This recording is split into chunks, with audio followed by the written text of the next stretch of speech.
parle depuis le début de la saison, on attendait le retour de Gilles Duro et clairement depuis qu'il est arrivé, même si là c'est une défaite, il contribue souvent aux victoires de son équipe et il a apporté une véritable clarté au jeu d'Aubenas.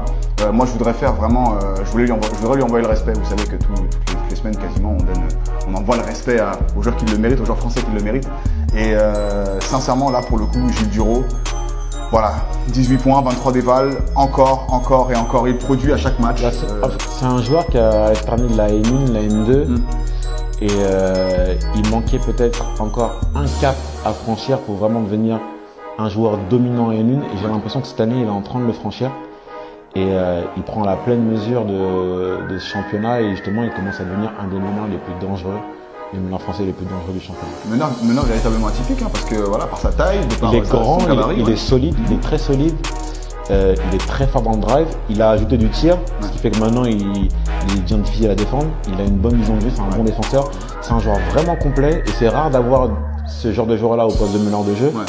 Et ça lui donne une dimension, il peut être fort au rebond, il peut être fort en défense, il peut être fort un peu partout. Et vu qu'il a augmenté un peu son niveau de jeu, bah, il devient bon partout. Et là, ça devient un joueur difficile à jouer.